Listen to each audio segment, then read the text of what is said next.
Hello viewers, আসসালামু আলাইকুম। Welcome back to my channel.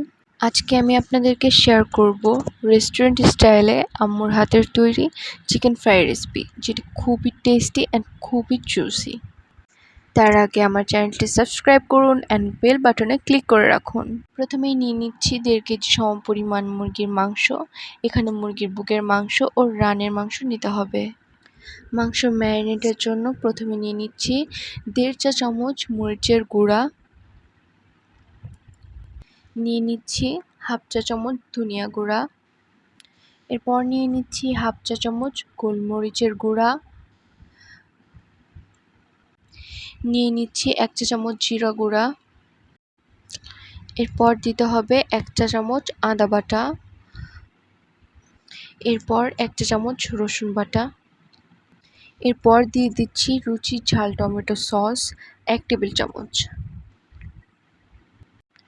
দিয়ে দিচ্ছি সয়া সস দিতে হবে 1 চা চামচ। এই সব উপকরণের জন্য চিকেন ফ্রাইয়ের ভেতরটা খুবই ডেলিশিয়াস হবে। এরপর নিয়ে নিচ্ছি 1 চা চামচ হোমমেড তেঁতুলের সস। এটি অপশনাল, আপনারা চাইলে এটি স্কিপ করতে পারেন, তবে এটির জন্য টেস্টটা আরও বেড়ে যায়।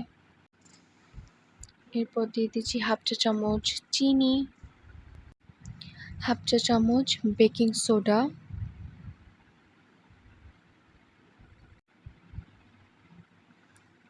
এর ভিতর 1 চা চামচ ভিনেগার মিশিয়ে নিতে হবে।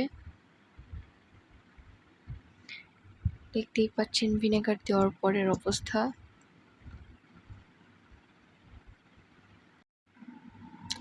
এরপর দিয়ে দিতে হবে স্বাদমতো নুন, নিয়ে নিচ্ছি একটি ডিম,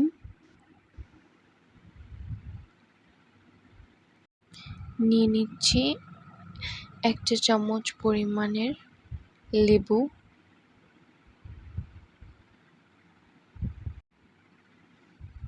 এরপর এটিকে ভালোভাবে মিশিয়ে নিতে হবে। এই সবগুলো উপকরণ দেওয়ার জন্য চিকেন ফ্রাইয়ের ভেতরটা হবে সফট এবং খুবই টেস্টি। এরপর নিয়ে নিচ্ছি 1/2 কাপ পরিমাণ ময়দা এবং 1/3 কাপ পরিমাণ কর্নফ্লাওয়ার। সবশেষে এর পুরোটা ভালোভাবে মাখিয়ে নিতে হবে।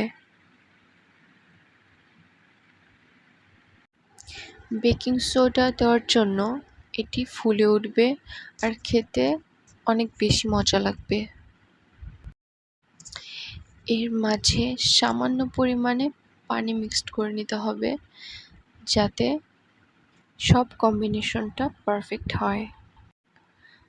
তো ম্যারিনেট রেডি হয়ে গেল। এটিকে কমপক্ষে 3 ঘন্টা ফ্রিজে রেস্টে রেখে দিতে হবে। Marinate time over. এখন এটিকে ডুবো তেলে কিছুটা সময় নিয়ে ভেজে নিতে হবে। এখানে আমি একে একে সবগুলো চিকেন ফ্রাই করে নেব। এটিতে কিছুটা সময় দরকার, খুব সাবধানে এটি দিতে হবে। চুলার আঁচটা অবশ্যই মিডিয়াম রাখতে হবে এবং এটি ভাজতে অবশ্যই সময় লাগবে, সো ধৈর্য ধরে ভাজতে হবে। কিভাবে বুঝবেন যে চিকেন ফ্রাইটি হয়ে গিয়েছে, তা ভিডিওটি শেষ পর্যন্ত দেখলে বুঝতে পারবেন। এরপর একটি একটি করে চিকেন ফ্রাইগুলো উল্টে নিতে হবে। এরপর দেখতে পাবেন আস্তে আস্তে চিকেন ফ্রাইগুলো আরও ব্রাউন হয়ে আসছে। এভাবে 3 থেকে 4 বার উল্টিয়ে পাল্টিয়ে ভেজে নিতে হবে। এটি একটি সময় নিয়ে ভাজতে হবে, যাতে মাংসের ভিতরে খুব ভালোভাবে সিদ্ধ হয়ে যায়। চিকেন ফ্রাইটি হয়ে গিয়েছে কিনা বোঝার জন্য অবশ্যই কাঠি দিয়ে পরীক্ষা করে নিতে হবে। যদি কাঠিটি ভালোভাবে উঠে আসে, বুঝে নেবেন চিকেন ফ্রাইটি হয়ে এসেছে। যখন কালারটি ডার্ক ব্রাউন হয়ে যাবে, আপনি বুঝে নেবেন your chicken fry is ready. আপনারা দেখতেই পাচ্ছেন চিকেন ফ্রাইটি দেখতে কত ডেলিশিয়াস হয়েছে এবং খেতেও এটি খুবই মজার।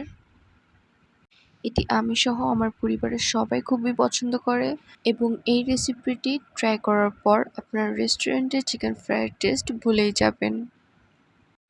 চিকেন ফ্রাইটি খেতে কেমন এটা জানার জন্য অবশ্যই বাসায় নিজেরাই এভাবে ট্রাই করে দেখবেন। Thanks for watching my video and please like my video.